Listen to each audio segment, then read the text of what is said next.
You're about to listen to a BBC podcast, and trust me, you'll get there in a moment. But if you're a comedy fan, I'd really like to tell you a bit about what we do.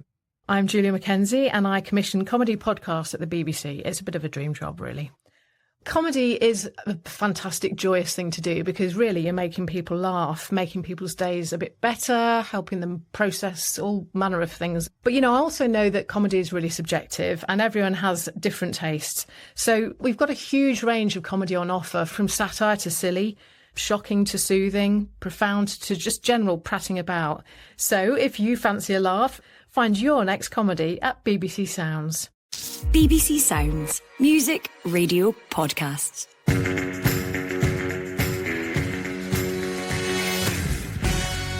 Hello there, I'm Liam McLeod and welcome to the Scottish Football Podcast, kickstarting your week with everything you need to know about the national game. As we record, it's the evening of Sunday, the 25th of February. Here is what's coming up. Here's Young, he's found Johnston for Ida, goal! Adamida has won it surely for Celtic in stoppage time. Well, after a late win at Motherwell and defiance from Brendan Rodgers, how will Celtic's story end this season? Also, Silva left hand side and he scores! The league leaders are running amok here. what to be learned as Rangers ran riot against Hearts, and it's Josh Sims! He's found the bottom corner! And Josh Sims strikes a savage blow to Livingston. are Livy doomed following the drama of Saturday's Dingwall dogfight? This is the Scottish Football Podcast from BBC Sport Scotland. Yep, it was another dramatic weekend across the country. I'm delighted to say, I'm joined by former Scotland internationals Jackie McNamara and Lee McCulloch. 7 league titles, I think it is, between them. Did some quick arithmetic earlier on. Jackie with Celtic, Lee with Rangers. Of course, they've played for numerous other clubs as well. Jackie, we'll start with you, former Celtic captain. What did you make of the game today? Were you entertained? I actually thought it was a decent match. I thought it was very open. I was impressed with Motherwell, especially first half. I thought they caused Celtic a lot of problems in behind. They seemed to get in behind them quite a bit today. I thought it was a fantastic goal they scored from Blair Spittle. Great bit of skill by young Lennon Miller at a young age. I played with his dad, which makes me feel even older. But no, I thought it was a good game. I thought Celtic were fortunate at the end. I know Maid had a good chance to score. He should have scored the back post, but Celtic don't seem to be firing on all cylinders at the moment. Look a bit pedestrian at times, but again, you have to come away from it after it and thinking that it's been a good win today for them. Lee, of course, formerly of Motherwell as well. There were a few interesting stories, I think, Lee, that emerged across the weekend. That the one thing that stood out to me was Stenhousemuir 1, Clyde 6 in League 2, which was an absolutely stunning scoreline. Ian McCall joins us on the podcast on a Thursday, so it'll be interesting to see what he's making of it all. Was there anything stood out to you in particular? I wouldn't say there's anything in particular stood out. I think with the top 2 winning, we've definitely got a title race on this season. And Dundee United and Wraith winning, and I think there's 1 point between them, so we've got a title race in the Championship as well. So it's really exciting times for the neutral. Well, we've got lots to get through with the guys. We'll also be hearing from Amy Canavan about Scotland at the Pinatar Cup. But before all that, let's go through the headlines. Well, Celtic are back to within 2 points of Rangers at the top of the Premiership after scoring 2 goals in stoppage time to win 3-1 at Motherwell. That result came after the Ibrox side hammered Hearts 5-0 at home on Saturday. There was stoppage time drama in Dingwall on Saturday too, as 11th place Ross County beat the bottom side Livingston 3-2 thanks to Josh Sims' 92nd minute winner. After losing 2-0 away to Kilmarnock, Neil Warnock says his Aberdeen side need to be nastier. He's also warned that whoever follows him in the dugout at Pittodrie will have a big job ahead. Elsewhere, Hibs beat Dundee 2-1 at Easter Road, while St Mirren were 2-0 winners over St Johnstone in Perth. After beating the Philippines on Saturday, the Scotland women's national team will face Finland in the final of the Pinatar Cup in Spain. And the Rangers keeper Jack Butland believes an England recall is closer, but not a given, after his impressive form since moving to Scotland. We'll hear more from the big stopper later in this episode. But let's start with events at Fir Park today. We touched on it with Jackie at the top there, and I just wonder how big a moment, Jackie, that'll be psychologically and mentally for Celtic, given the fact that they had to take some real criticism on board after the display against Kilmarnock last week, and that wasn't the only performance that's been questioned. But how huge will that be? And Adam Ida coming up with 2 massive goals for his team today. Yeah, I think that was a big moment for him coming in. He's settling in. He scored a couple of penalties, but I think it was like a lot of people watching it. You're surprised how slow they came out the traps today. They had a bit of stick last week, and the performances haven't been great. Rangers' big win yesterday against Hearts, which was a massive result for them. You expected Celtic to come out the traps early today, and they didn't. But I think at the end it'll be such a relief for Brendan and the players that they managed to get the 3 points. I mean, Motherwell, it is a tough place for them to go, for any team to go. And they're good form. They've got some good players in there. They've got a threat up front with Bear. I think he leads the line well. He's physical. I thought he gave the 2 centre backs a torrid time, especially in the first half. I think they'll be pleased that Carter Vickers is coming back a bit more solidity there in the middle, which looked a wee bit soft at times in the last sort of month while he's been out. So I think it'll be more relief than anything else after today's game. You two have been on both sides of the coin here. You've been chasing, perhaps having to react to a result from the other team the day before, having the pressure put on you. And Lee, Celtic came into that game today with massive pressure, not just because of their previous result against Kilmarnock, but also the fact Rangers were so impressive in victory over Hearts at Ibrox on Saturday. So clearly that would have been in their minds as well, and it took them a while to shake that hangover off today. Yeah, I think when you're playing with the big two, there's always going to be pressure into every game, but probably for Celtic more so today because of the 5 point gap now getting into that game. And I thought they'd have started a little bit better, but it wasn't to be. I agree with Jack. I thought Theo Bair was causing all sorts of problems. Motherwell very good in the first half, and then Celtic though showed a bit of character, a bit of resilience second half. It could have been easier for them in the second half. They rode the storm, so to speak, in the first half. But the 2 goals for Ida were phenomenal finishes. The header, then the movement for the second goal. So I think all in all, Brendan Rodgers will be delighted. It will be a bit of relief for the fans and the players, but I think they'll use this to build up momentum again for the remainder of the season. Yeah, I thought they were much, much better in the second half and could have scored more. Dyson Maida's had 2 really good opportunities. One was in the gilt-edged category as well. But Jackie, I just wonder why they're not perhaps starting games as quickly as Brendan Rodgers would like. Rangers have been starting like a train in matches recently, particularly at home. Why do you think it's not happening for Celtic? I think that if you look at the team, it's a totally different team from last year. I think they're a lot slower and it's more possession based. And I think with Ange, the team last year, everything was all out attack and it was done at pace. And because it's a lot slower build up, it gives the opposition a lot more opportunities to get behind the ball and close the gaps down. I think when they up the tempo, they're a lot more dangerous.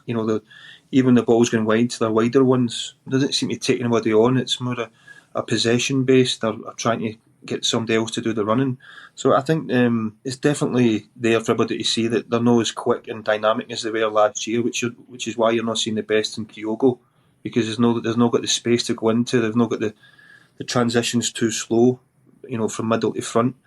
But again, when they're doing the ball in early, you see the results there. A great header, as Lee said. The first goal was a fantastic ball for Taylor and a great header. But everything they need to do to try and win the games, they need to do everything so much quicker than what they've been doing. He was a little bit irked, Jackie, after the game was Brendan Rodgers. He was chatting to my colleague Jane Lewis. Can you just give us a bit more insight into what you think's affecting your players in the first half? No, I'll talk about the second half. I know you want to focus on the negatives. Celtic fact, it's not necessarily negative, but just it's an interesting factor that maybe why you can play the game so well in the second half and in the first half it's a kind of slower start. Do you know what I mean? Yeah, that's football. Sometimes it's football. You're away from home. You're playing against a team that really want to be aggressive, and I think they've maybe lost. the goals and the creativity will be there. So, but I'm so delighted for the players because, like I say, there's a story being written about this group. But we will write our own story. Can you give us a bit more? You can't give us. You don't want to give us a bit more insight into that and what you mean by that. No. You know exactly what I mean. I'm actually not sure. I do exactly know what you mean. Okay. Can you tell us? People might be interested to know. No. But you're the one that's bringing that up. Yes, absolutely. So can you not give us some more on it? Done. Good girl. Well done. Cheers. There you go. He's done. Good girl. Good girl. Oh, gee. Wow. I guess that comes into the siege mentality category, Jackie, would you suggest? Yeah, again, he'll be hurting by certain comments last week. The fans weren't happy after the game last week, and they haven't been convincing. No matter how you dress it up, they've not been convincing as they were last year. He said injuries to deal with, but a lot of teams have had injuries to deal with, in key areas, and they haven't been the same team. There's no doubt about that. It's, as I said, everything that they're doing is a lot more possession based. It's a different setup, and teams are cotton onto that. So they need to find ways of getting in behind quicker. It doesn't seem to change a lot during the games, but maybe just the personnel. But they need to do things so much quicker and cause teams problems because they're just setting up in a certain way, and they're finding ways to go and hurt them. I thought Kilmarnock were excellent against them the week before, and the fans were frustrated with that. They pressed them high as well. So Brendan will be feeling the heat from that, and obviously, as Lee said, they've got a challenge this year. The Rangers have the change of manager. They've had a real lift from that, and they're on a good run of form. As I said yesterday, results like that are convincing because I've been really impressed with Hearts over the last couple of months how they've played, but I didn't see that one coming yesterday. That kind of result and scoreline. But Rangers are in a good place at the moment. Yeah, we'll have a look at them in that game in just a moment. Just finally, Jackie, on Celtic, Brendan Rodgers is having to react to a different kind of challenge here. Beforehand he was always on top. This time he's in a position where he's now chasing. How did Martin O'Neill react to this kind of situation? He came to the club, he wins a treble with you guys in his first season. Perhaps didn't have it so easy after that. Rangers getting ahead of him at times. How did he deal with the different challenge when Rangers were on top? I think belief in the players. I think Martin's strengths and his forte was in the dressing room, the motivation side of it. He was fantastic at that. It wasn't the coaching side or tactical, but when in the dressing room, he had us believing we'd win every game. At that time, we were competing well into Europe as well, so there was different reasons for maybe certain games we weren't on it. We're doing very well in Europe with Martin as well. So it was a different time, a different setup. But Martin's skill set was his man management with the team, how he got us to play for him. And I think Brendan's got to get more out of the players and have them believing that they're good enough to go and win this league this year. Celtic at home to Dundee on Wednesday. Full coverage on Sports Sound also of Motherwell's trip to Livingston. Just finally in this game, Lee, that's a tough one for Stuart Kettlewell to take today, despite the fact it could have been more than 3-1 given the chances Celtic had in the second half. He still kind of felt that Motherwell, had it been a draw, it would have been, in their minds, it would have been a fair result. Yeah, I think especially after the way they started the game, they created a couple of chances. They were looking a threat in behind. Lennon Miller, I thought, was really good in the game today, as Theo Bair was, but I think Stuart Kettlewell has to take that performance into Wednesday night now. There's so many positives they can take from the game, albeit second half. I thought Motherwell were inferior and Celtic just not taking enough of their chances, so to speak. But there's still a lot of positives there for Stuart Kettlewell, and I really believe Motherwell won't be anywhere near the playoff place. I don't think they'll push for top 6, but I think they'll be well safe of the playoff. For everything you need to know about your team this season, download the BBC Sport app. All the latest news, goal updates, stats and scores, and insight and analysis. Just select your club to get the biggest stories and best content at your fingertips. What a result. Download the BBC Sport app for everything you need to know about your team this season. Let's move on to Saturday's games, starting at Ibrox. Rangers 5, high-flying Hearts 0. It was a quite incredible scoreline. I was chatting to a couple of people beforehand, before that match. I was working at Ibrox, and I said, whenever a team outside the big two in Glasgow go to Celtic Park or Ibrox with a little bit of a swagger, thinking they might just be able to do something, they get something like that thrown at them. And Rangers, massively convincing winners. It was probably their best performance of the season. Perhaps one of their best performances since being promoted back in 2016, Lee, and Cyril Dessers with a couple of goals. There was no negatives really for Rangers in the game, was there? No, I don't think there was any negatives in the game, and as you say, it was painted to be going to be a real close match. Nobody, I don't think anybody would have seen the scoreline coming. But I think the timing of the goals helped Rangers. I think the big difference from Rangers for the start of the season, their previous manager, is something that Jackie's talking about with Celtic. Rangers play with real pace and possession, and they get the ball forward quickly. The signings, it's all starting to come together with us. I really like the look of Diamande. He's got 2 goals in 2 games. He's playing the middle of the pitch, and he's got energy, mobility, and he likes to get forward. Cortez getting his first goal as well. I'll give him a lot of confidence. I thought he was really effective. And Philippe Clement's rotating a lot of players, so there's a freshness in the team. If you look at the forward 4 players, he keeps on rotating them most games, and it seems to be working. I think it's always a big gamble when there's no continuity in the team, but in the forward areas, if you're starting for Rangers, you're looking at maybe 65, 70 minutes, and that's going to be your game finish, so you need to impress. And the subs come on and done well. I think at the end of the game, he played Dessers up front. He brought Silva on as a 10 position, so it'll just be interesting to see if he's got half an eye on doing that on Wednesday with the pitch, and maybe going a little bit more direct. If you remember back to the St Johnstone game, it was a difficult pitch for Rangers for the first 15, 20 minutes of the game. They just went long and in behind and used the pacey right and Cortez out wide, and I think that might be something that the manager will be thinking about. Yeah, they're off to Kilmarnock. What a big game that is. There's some massive matches coming up, and Edinburgh Derby as well. And I guess, Jackie, that's the perfect fixture for Stephen Naismith and for his players to bounce back from that one. As good as Rangers were, it was a poor performance by Hearts. Some of the decision making on the pitch wasn't what we've expected or grown accustomed to seeing from them in recent weeks. It was 8 wins in a row. I mean, it was absolutely superb, and you'll be keen to react in the right manner when Hibs come calling on Wednesday evening. Yeah, absolutely. It's you'll not have time to dwell on it either. They'll get the players back in and then prepare for Wednesday. But as I said, I think it was a kind of surprise to most people.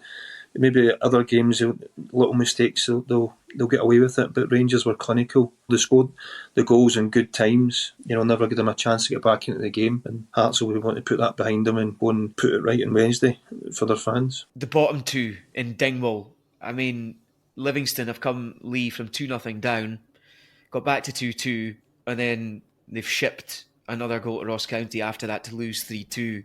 Those kind of moments are sliding doors moments, aren't they? And huge blow for Davy Martindale. If you saw his reaction to that third Ross County goal going in, then he knows how devastating that is for his team. Yeah, it was a big one. It was a real big one. I think the week before, beating St Mirren was our first win in 17. That's an amazing stat. And you're thinking, if they can go and get a result at Ross County, they'll be dragging Ross County in to the relegation battle, but it just wasn't to be. The goals they lost were soft, albeit Brophy's second goal was an unbelievable finish.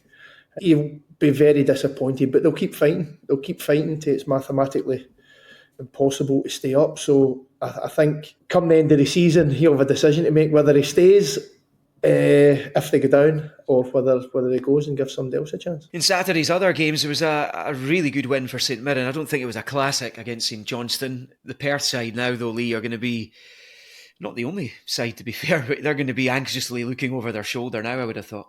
I think so, yes. Stephen Robinson again getting a good result against you see a stuffy St Johnstone team. But St Mirren are now sitting 5th in the league. I think they'll finish top 6. Stephen Robinson will probably say different at the moment because a lot of points and football left to be played. But they're looking as if they're difficult team to play against. They've got their own style of play. They get balls in the box often and create chances. And Stephen Robinson will be delighted. After a difficult result against Livingston the previous week, I think St Mirren are in a real good place just now. They're 2 points behind Kelly, and that they'll be pushing for 4th place other than worrying what's behind them, I feel. Much needed win for Hibs. Their first since the 9th of December. It was actually Hearts' first defeat since the 9th of December. So it was the other half of Edinburgh who were able to enjoy themselves for the first time in a while. 2-1 win at home to Dundee. And again, Jackie, we're talking about Hearts looking to bounce back in the derby. Hibs now will be looking to perhaps gain a little bit of momentum and try and push for that top 6 place, because the squad's more than good enough to be there. Yeah, I mean, they've had a lot of players come in into the club in January as well, and it does take time with a new manager to work with them and to show the way he wants to play. Again, his formation, it'll be interesting to see if he sticks to what he'd been doing. I seen him against Rangers last month in a 4-2-4, and it'd be interesting to see if he sticks to that. I know he'd changed it the week after, or a couple of weeks after that.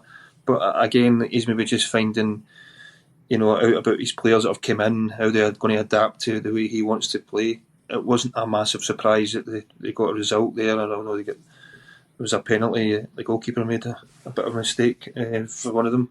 But this will be an interesting game against Hearts, because Hibs will be under a bit of pressure. If you missed any of the highlights, you'll get it on Sports Scene on the iPlayer. Still no league win for Neil Warnock, the Aberdeen interim manager. They lost 2-0 at Kilmarnock for the second time this season. Massively worrying for Aberdeen right now. 5 points clear of Ross County in the playoff position just now. County play before them on Tuesday evening. They're playing St Mirren and Dingwall, down to 2 points before Aberdeen play St Johnstone. So really concerning times. And some of the comments Neil Warnock was making about the players afterwards were a bit worrying as well, I think it's fair to say. Kilmarnock, Lee, your former Killie manager, how do you rate the job Derek McInnes is doing there? I think he's been brilliant since probably the promotion season. I think that was 3 years ago. Got them up, stabilised, and now he's going for 4th place. It speaks volumes of the job he's done. It's a difficult place to go. And at the weekend there, it was a strange one with Aberdeen. I completely agree with you. I think Neil Warnock will be scratching his head, even with the experience he's got. But when you look at Aberdeen's squad and you see them individually, they've got a really good team. But can you see them getting dragged into the relegation fight? Well, they need to start winning games, and they're not. And being honest, when Neil Warnock came in, I was waiting in a manager bounce, and I'm thinking they're going to go and they'll end up finishing top 6 with the players they've got. But Neil comes out after the game and he says they need to be more ruthless, need to be more aggressive in the tackle, and he will be scratching his head, but I don't see them getting drawn in. I really don't.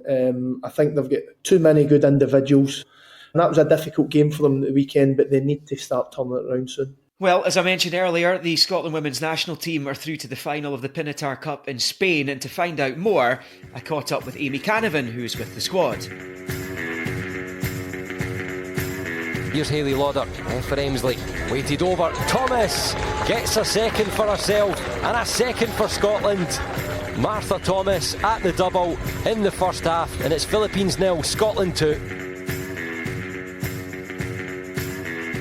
A 2-0 win over the Philippines for the Scotland women's national side on Saturday. What's been the reaction to the performance and the result within the camp? Because you've obviously been with them. Yeah, I think it's much more positive within the camp than it is perhaps without the camp, Liam. The camp know themselves that it was ridiculous conditions, and I know the irony. I can sense it, I can taste it, I can hear it. Everyone thinks, you're out in Spain, how dare you sort of moan about the conditions, but it was really, really blustery conditions out on the Spanish southeast coast on Saturday for the girls. So it was tricky conditions. Martha Thomas, the match winner post-match stage, it's the worst conditions. Many footballers, you and I both know it, will say that the playing in ridiculous wind is the worst of the lot. They would much rather play in rain, sleet or snow. So I think within the camp they were just more than happy to get back to winning ways, which they done. They managed to do so without too much pressure.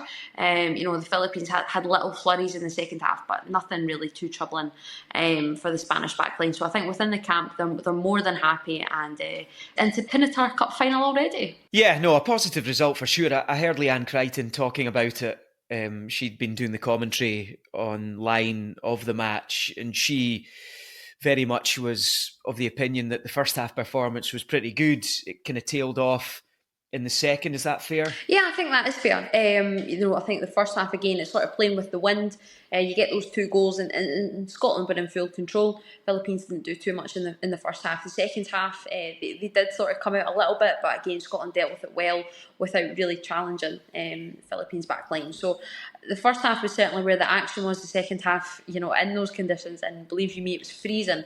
It felt one of those halves that, my goodness, you kept looking at the clock and thinking, right, it must be down at the final 5 minutes, and there was still another 40 to go. But it was a much more positive first half from the Scots for sure. They've obviously been involved in the Pinatar Cup before. I'm just wondering how seriously they're all taking it, from Pedro Martinez Losa all the way down through the squad. And when I think about asking that question, I'm also wary of the fact that it's such a poor Nations League campaign that they'll want to bounce back, and this is the first chance to do so. Yeah, I think more than ever this tournament is really coming at an important time for Pedro himself and for the girls. They need to get back on that winning form, and I think that was the key message from his post-match on Saturday, was that it was reconnecting with that winning feeling, tasting victory again, because it hasn't been since July last year. Scotland were on actually a really good run that they have tasted victory after that really, really tough Nations League campaign. So it was getting back to winning ways. And I think with Euro qualifiers coming round so soon, it's April, the draws next week for the group stages. So they've not got an awful lot of time. So this game and the second game, which comes on Tuesday, which we now know obviously is the final, is always going to be of mass importance, just to get back and sort of heading into such important qualifiers and some sort of good form. And just finally, it's Finland who they'll face in that final on Tuesday. What kind of standard are they at just now? How difficult a match is this going to be? Well, Scotland obviously played them last year. They were part of, that was actually the last win. Was in July last year against Finland in that friendly victory. It was Caroline Weir's the 100th cap. She marked it with a goal. Emma Watson also got on the score sheet. Both of them won't be available due to being out with injury. Finland are a mark above, I would say, Philippines, as I think the message is within the camp, despite Philippines obviously being at the World Cup last year. So they know they're in for a tough test. But I think this is the one where you'll maybe see the markings of, right, where Scotland are at, how much of a detrimental or not effect the Nations League campaign is still having on this group of players. And I think you'll see on Tuesday much more of the starting lineup that perhaps Pedro Martinez Losa will go with for these Euro qualifiers, without obviously the big names that he's obviously missing.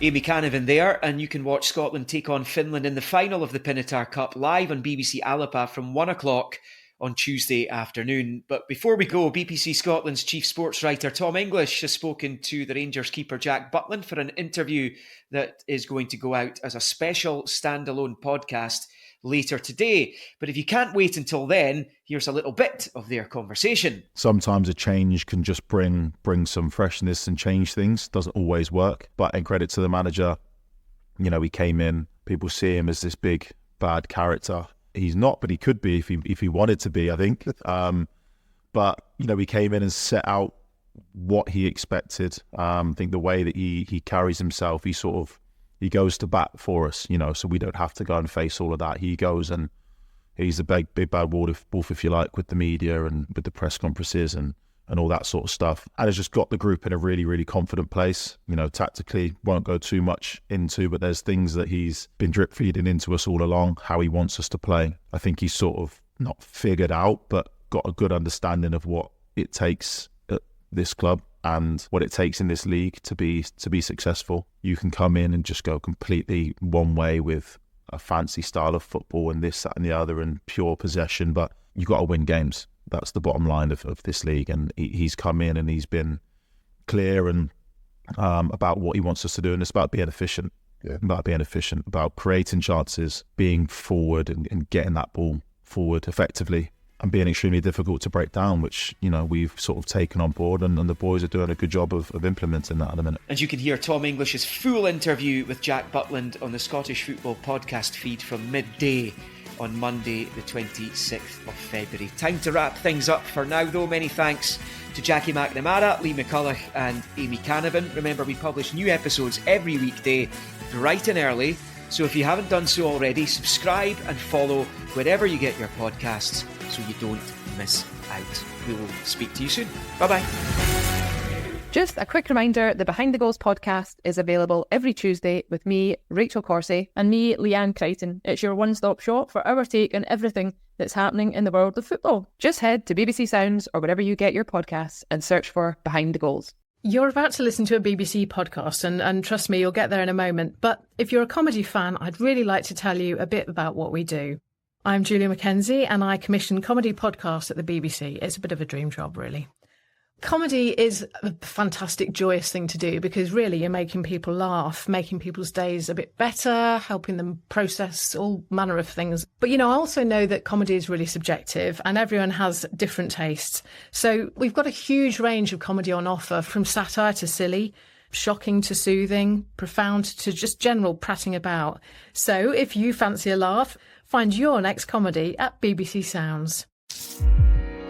BBC Sounds. Alan McGregor's testimonial against Newcastle was sold out, and a massive tifo of him and things like that. So that was something for me to look at and go, oh, you know, this is huge. The love that they've got for him, that could be me. Do you know what I mean? You could have a bit of that.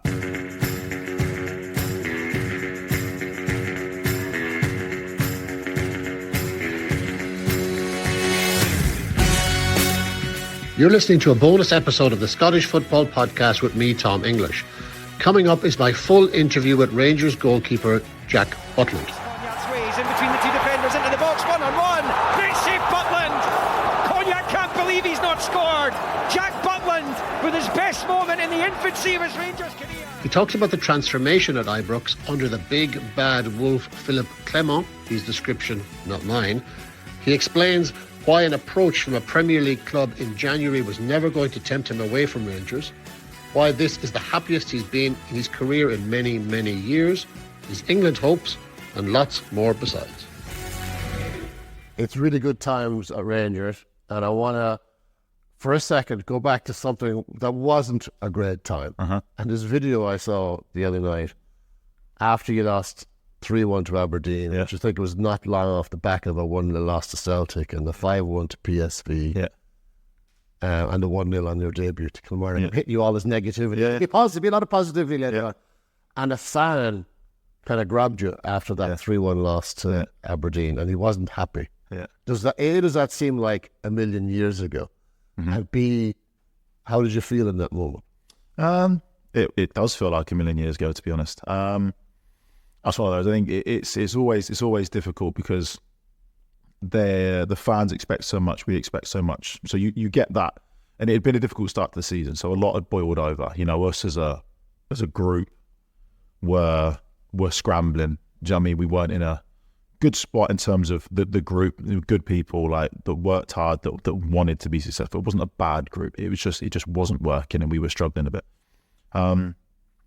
And a lot of the fans, you know, choose to do it in a way and give you grief on the pitch, and some sort of want that face-to-face experience, if you like. You know, so tensions are high and stuff afterwards, and you know, regardless of win, lose or draw, I always stop and sign stuff for the kids and things like that afterwards, and all the rest of it. And there just happened to be a few fans that wanted a little bit more contact, which is fine. Happy to speak to them always. But sometimes there's no need for camera phones and stuff like that. So we had a good chat. I think he or a couple of them got out of it what they wanted as far as venting frustrations, which we all knew anyway. I mean, we didn't need any more reminding of what we needed to do or where things were at. So, in a way, it just sort of, I don't know whether it helped me or whether it helped the fans. And from a connection point of view, it was just like, you know, he's happy to. As all the boys are happy to stand up and sort of accept that we weren't in the best place as a team. those things happen. Football gets tough at times. There's obviously massive expectation. Any club you've been, and here is especially after, a period of time where they've really demanded and things haven't been quite where they should be as a Rangers club for a while. So, somewhat expected it, but, sometimes you've got to address things. I imagine if you bumped into that same guy today, he'd probably... I bumped into him a few times since. Have you really? Yeah. Is he happy now? He's happy now. He's a lot to be happy about. He's got a lot more to be happy about now, which is which was always the target, was always the aim, and one way or another we've got somewhere near where we need to be, or where we want to be at least. You had very good days at Stoke and elsewhere, but Stoke primarily you were there for a long time. Where does this experience, this season, rate on the happiness scale in your career? On and off. For different reasons. I mean, like you said, we've touched on the start of the season, which on a personal note was positive in the sense it was I had a fair bit to do and made a good start, if you like, to my Rangers career as a team. It wasn't what we wanted.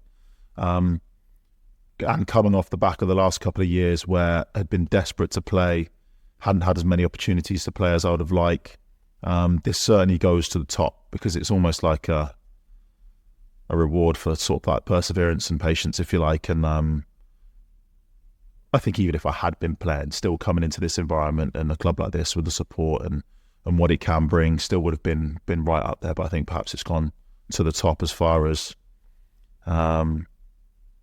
achievements. Not just yet, there's more to come, more to achieve. But from where I'd been, obviously the ending of the time at Stoke was difficult. The club and me personally, things didn't end as we wanted it to as a club. Great time at Palace, played well when I played, didn't get as many opportunities as I would like. The United experience was great, but it was a long time where I just missed playing regular football. So I think that, and then coming here and sort of how things are going here, it's certainly been, a really, really special period of my career so far, and it's been, 8 months? So. Yeah. What's happened here, Jack? I mean, obviously, the new manager's come in. Yep. What's changed since Michael Beale left? Not a lot on the playing front as far as players. It's the same squad. I think that's where a lot of the frustration sort of came in, was that we felt that we were good enough, capable enough. We were getting beat or putting in performances against teams that we believed we were better than. But it wasn't going to plan, and it wasn't right. We were sort of running down a cul-de-sac into a dead end. It didn't feel like we were getting where we needed to get to. So I think sometimes a change can just bring some freshness and change things. Doesn't always work. But in credit to the manager, he came in. People see him as this big bad character. He's not, but he could be if he wanted to be, I think.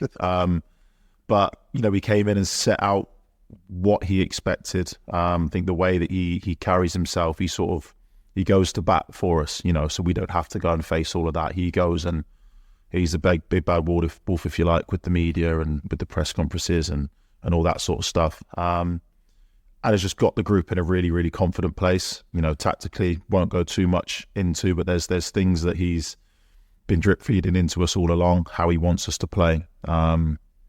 I think he's sort of not figured out, but got a good understanding of what it takes at this club and what it takes in this league to be successful.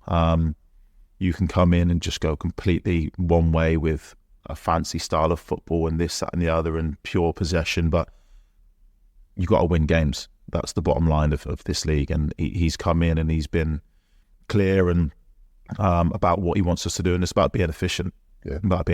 About creating chances, being forward and getting that ball forward effectively, and being extremely difficult to break down, which we've sort of taken on board, and the boys are doing a good job of implementing that at the minute. You've recently hit the front in the league. Mm-hmm. I don't know Philippe Clement, but I'm guessing that he doesn't have pom-poms out or the bunting. He's kind of I wouldn't say he's a scary dude, but he's got presence and focus. Yeah.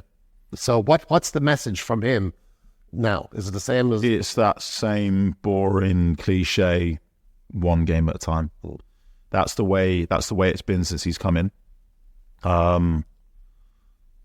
That's not changed. We know that. It's sort of now been just bred into the lads now that's the next thing. It's like a goal goes in, it's the next goal. It's you win a game, all right, great, enjoy it for today, then it's the next game. There's our boys, people won't know we're playing in 2 or 3 games time. It's almost at that point where it just really doesn't matter who's next at this point. It's just the next one that we're focused on. Coming from where we were, you can't play the way that we've played and get the results that we've played and the results that we've got without being that way. You get carried away at any point.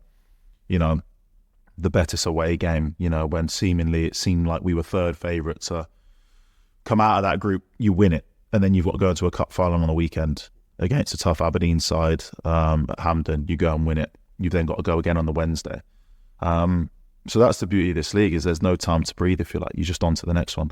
Certainly the way that he works, and that's sort of been bred into the lads since he's been in. Was there one moment, Jack, since you got to the club, when you realised, oh boy, this is kind of big? Game or a moment, or... I mean, there was so many moments. I think early on, because it was a difficult start for us,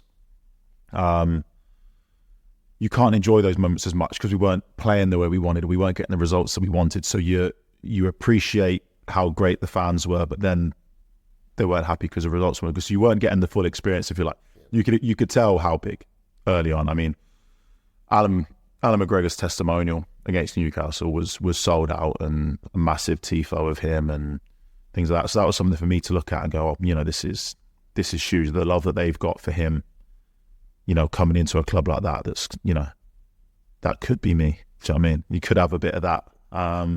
So that was the motivation, really. It was seeing that. So I knew it was big. I mean, after speaking to Michael Beale before he brought me in, spent a lot more time catching a Rangers fixture on TV and things like that. I watched the Europa League final. I know it wasn't the result Rangers were after, but I remember watching it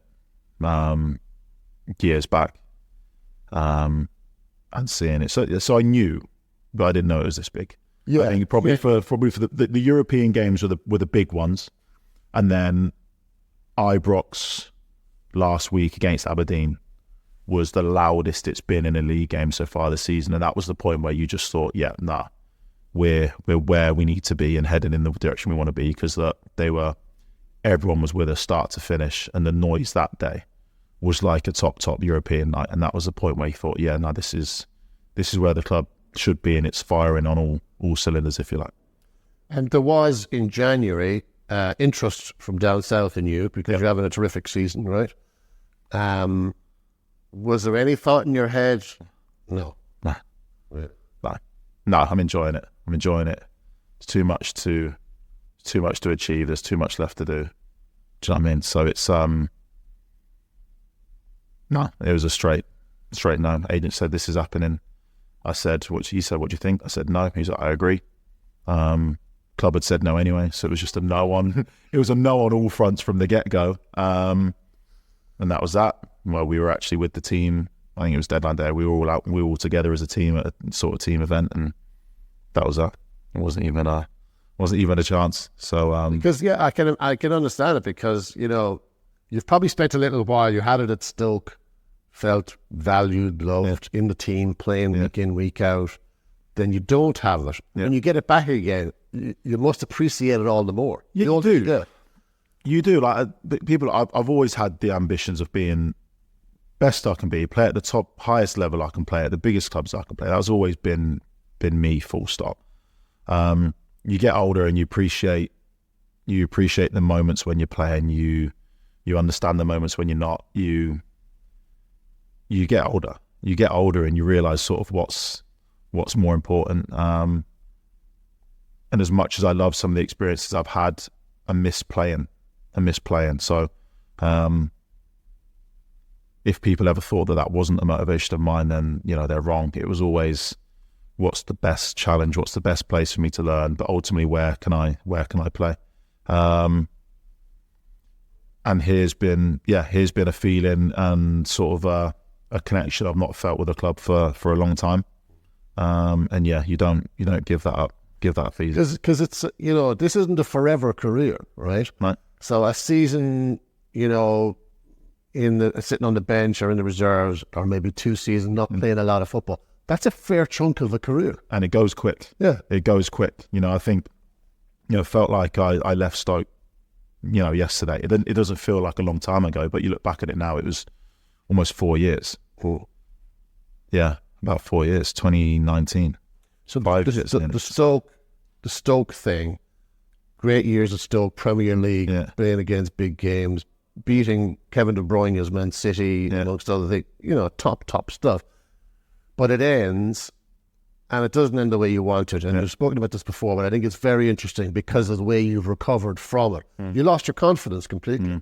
Tell us a little bit about how difficult that was for you personally. It's a tough one, isn't it? It's I don't like making excuses. I didn't play well at the end of my time at Stoke. It was, and it is still an incredible club with great people, but it lost a little bit of direction as I watch all the time. I hope the club gets back to where it should be soon. But it just all sort of, it didn't unravel, it's sort of the wrong word, but it all went downhill quick. Important people around me at that time, you know, goalie coaches left that were influential for me, that really sort of affected me, that things like that. There's a lot of managerial changes, a lot of player changes, and it was just sort of, it became a difficult environment. And when you're struggling yourself within that time,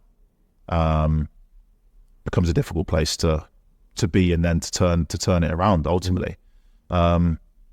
I wish it had finished on a more positive note, but I knew I needed a fresh challenge. Yeah. People might say it's a cop out. It's not, because I tried desperately in that last 6 to 9 months, year, when things weren't going as well at Stoke, to put things right. You know, chatting to people, and you just start to overthink it. To be honest with you, you start to overthink everything. You start to think, you know, and until you just realise. I remember that first training session at Palace. It was like a 17-year-old again. Do you know what I mean? Just immediately, the weight was off your shoulders. It was a fresh start. And as you know, cliche, I just remembered how good I was, or I can be again. You just immediately sort of have that energy back. So yeah, sort of regret the way that ended and the way it sort of had to happen, if you like. But it was the right thing for me to do. And yeah, sort of set me up for the second half of my career, if you like, a lot better. I guess when you've flown as high as you flew, teenage international, in England international, having that lull in your career, it's got to be difficult. And I would imagine, and I've spoken to a lot of sports people over many, many years, and when they're in a lull, they say, you know, it's sometimes you get into a place where you're trying too hard and you're just making things worse. But it just hits you like a ton of bricks, because when things are going well, you never even expect a bad situation to come. You never ever think you're going to make it. Well, like when you in the early years, you probably thought this is easy. You don't think about it. You know, and people might, it was easy in a way, because you're just going with the flow. Yeah, you have a little broken finger here and there that stops you in your tracks or what have you, but then you just sort of, you don't think about it. You're naive, you know, you're just young. You don't think about it as much. And you get older and you do have those setbacks, and you do have, you know, breaking my ankle and missing a whole year, really, at a really crucial time, which would have been a huge sort of period of my career. So it sets you back, and the game moves fast, so you fall behind pretty quick. But no, you get older, you have those experiences. A change of scenery was something that helped me big time. And you find it again. But then football doesn't just reward you for training well. You got to be patient. You know, you got to wait. And for me, I had to wait, a couple of years before something really presented itself that was like, no, you're the man, and you're going to be, you're going to be the one for this club, and it was something that jumped at the chance. You just have a little bit of a different perspective on life when you get older, and you have kids, and you deal with the outside noise a lot better and realize it's just it is just noise, and you can start to, when you start not overthinking that stuff, and you realize that no matter where you are, what position you're in, there's always someone either gunning for your position and wants to take you out. You've got, no matter how well you do, there's always going to be someone that thinks you're not doing well enough. So the minute you just sort of accept that as life, you start to care about those things a lot less, and things become a bit easier. You've got 2 kids? 3. 3 kids. Well, busy. 2 boys and a girl. 30-year-old and 3 kids. My wife's busy. She's very busy, but she's incredible. She does an incredible job with them. At what age are the kids? I'm thinking, are we in a situation where we might have a Butland with a Scottish accent here? So none of them were born in Scotland. Yeah. So youngest has just turned 1. Oh, I heard there's Scottish accent, so the Scottish accent has got potentially coming. What we've got is a couple of Rangers fans. That is what we do have, and then the boys are Freddie and George are going to be 5 and 3 this spring. So yeah, 5, 3 and 1 son. The Rangers fans. Oh yeah. Football fanatics. But yeah, they love it. They got the kits, they're singing the songs, they got scarves on all the time and stuff like that. So is this the first they remember of you as a professional footballer? I mean, what do you think? Do they remember you before? I'm just trying to think if I was asked them, what do you know about your dad's football career? What would they say? George would be able to rattle off the clubs I've been at. Right. He'd be able to, maybe perhaps not the loan moves when I was younger, but the permanent clubs. He'd go back, he'd go Birmingham, Stoke, Palace, United, and Rangers. Freddie jumps back and forth between singing Man United songs and Rangers songs. But yeah, George is old enough to remember Super Palace, he calls them. So he remembers coming to the Palace games. Right. Freddie was too young for that. And then Freddie, took on a lot more last year at United, because it's when you see the amount of people and you hear the noise and stuff like that, he's sort of experienced United and Rangers as his first two clubs, if you like, which is a pretty good pair to sort of come into. So you see the amount of fans, and they went to the cup finals, and they've obviously been to the cup final up here and things like that. So, it's rubbing off on them, I think. They won't remember you playing for England. Nope. Which is a while ago now. Mm-hmm. You were capped at 19. Am I right in saying that? 19, yeah. Incredible. Yeah. And I'm thinking your second cap, you came off the bench. Yeah. For Joe Hart. Is that right? One of your early caps. One of my early caps. No, one of my other caps was a pre-tournament one where it was a friendly one. We played at Leeds. A couple against Lithuania away. I played. It sounds bad, doesn't it? But I sort of just live in the now, and I don't really allow myself to look back and enjoy it too much. You definitely came off the bench to replace Joe Hart at half-time. Did I? You did. Because the reason I asked about Joe Hart, because you were with him at Birmingham. Yeah. Now, this is weird, right? Because I'm looking at this half-time Butland for Hart. Yeah. You're thinking then, what are the chances that these two guys are going to end up as Rangers and Celtic goalkeepers down the line? I mean, it's football. It's mad, right? Yeah. But you were a youngster when he was on loan at Birmingham. Yeah. So you remember him there. Mm-hmm. And he was a bit of an influence. A little bit. You're afraid to say it now because he's. I am. That's the thing. Much as I love the guy, he's on the other side right now. So no, I was lucky to have sort of in my youth at Birmingham coming through the academy. Joe came on loan from Man City for a season, did unbelievable. He was England. Do you know what I mean? So he was I got to be this guy. And he was the guy to follow. The following year was Ben Foster. So that was back to back. Two top goalkeepers, English goalkeepers as well, which is obviously a massive influence to watch and learn from. Two very different goalies, but two top goalies. So yeah, Joe's someone that throughout my career would looked up to, but targeted at the same time, was like, want to be like this guy. But ultimately he was where I wanted to be. I wanted to take that position, if you like. So yeah, I've been asked quite a bit about him, obviously, since my time here, and the obvious connections. But it's someone maybe that a few years down the line I'll speak a little bit more open and honest about. But for now, he certainly was a role model for me throughout my career. Someone who I respect greatly. But for this season, at least, he's on the other side. That's the way of the world. When England were up here playing Scotland last year, you spoke to Gareth Southgate at that time, I believe. Yeah. Is it still a dream of yours? Yeah. Yeah. And do you think it's closer now than it has been?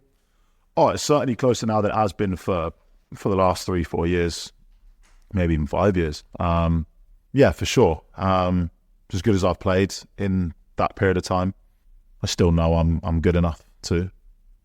People have been selected for England from Scotland before, so it's not out of the question, but it's also not a given either. But it's something I've made no secret about. I believe I probably should have had more caps than I've got. It's not eating away at me. It's not something that's going to hold me back, but it's something I would love to add to. But I've been to major tournaments. I would love to go to another one.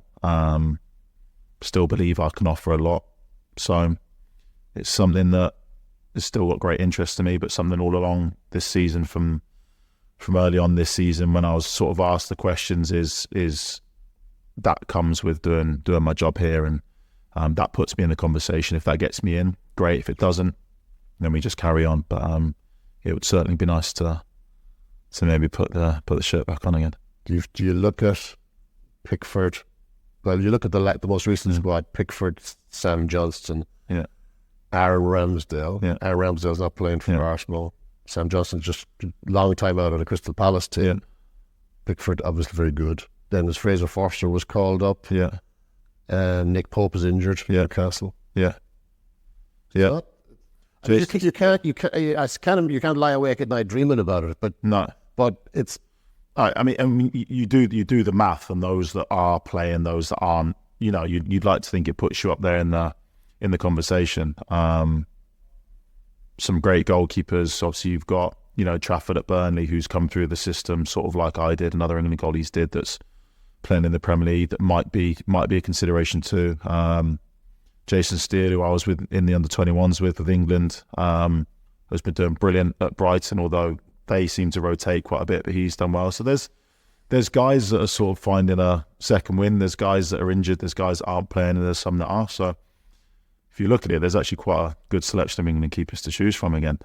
So it doesn't make it a given by any stretch, but I certainly think I'm in that conversation. So we'll see. Winning a trophy, your first, yeah. How special? Yeah. I can imagine that was a big deal in your life. Yeah, huge. Yeah, a lot of emotions really at the end of that. A relief because it was a tricky game. Yep. It was a tricky game. You sort of go into that game, and despite where we'd been, it was expected of us. Despite the difficult start to the season, it was sort of expected.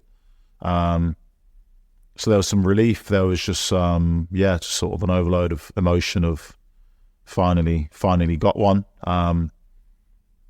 Being in such a great group of people with the fans that we've got, it was a special day. That obviously the numbers are actually up on the wall behind you, but within hours of that, the 7's being rubbed out at 27, and the 8 goes on, and this what this club's done for a long time. So it had been 12-13 years since the club had won the Scottish League Cup. So yeah, it was a first in a while for a few things, but then you get a taste for it. And finally, what's unique about life in Glasgow? Have you been out? Have you seen anything? It's like a game within a game, Glasgow. So you learn to pick and choose your moments, when to go outside, when to go and go for dinner with the family, when to stay indoors and get a takeout or something like that. So it's a unique experience. I think that's what makes it special. Is it's do or die. It's do or die. So you There's a different, The game doesn't stop when the whistle stops, if you like. It sort of carries on. No matter where you go, whether you're driving to training, you're at petrol station, you're at the shops, whatever it is, there's always eyes on you from one way or another, and or either saying good luck or completely ignoring you or whatever it may be. It's unique, and it's what makes it special, because it means so much to people, and it's important. It's a way of life, I think, really. It's what you want. Yeah, that's what you want to be at the heart. You're something like this. You're a part of meaningful football all the time. People can say what they like about the league or whatever, but every game at Rangers is a must win game, no matter who you're against. Whether you're at home in front of 50,000, you're away and you take in however many 2.5 stands like we did on the weekend. Wherever you go, it's must win, regardless of the opposition. Some don't get as much respect as they should as far as opposition goes. It's tough. It's not easy to do that every game, but as a player, that's what you want. It's important football. There's no sort of dead rubbers, if you like. It's just, if you're expected to win, then you've got to win, and you're expected to win by a couple. So it's a unique experience, one that we're enjoying, one that we're relishing.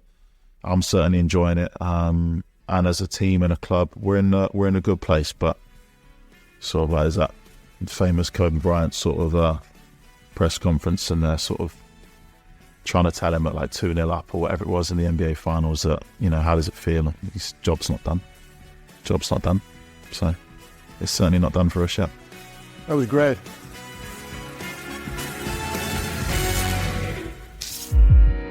BBC Sounds. For everything you need to know about your team this season, download the BBC Sport app. All the latest news, goal updates, stats and scores, and insight and analysis. Just select your club to get the biggest stories and best content at your fingertips. What a result. Download the BBC Sport app for everything you need to know about your team this season.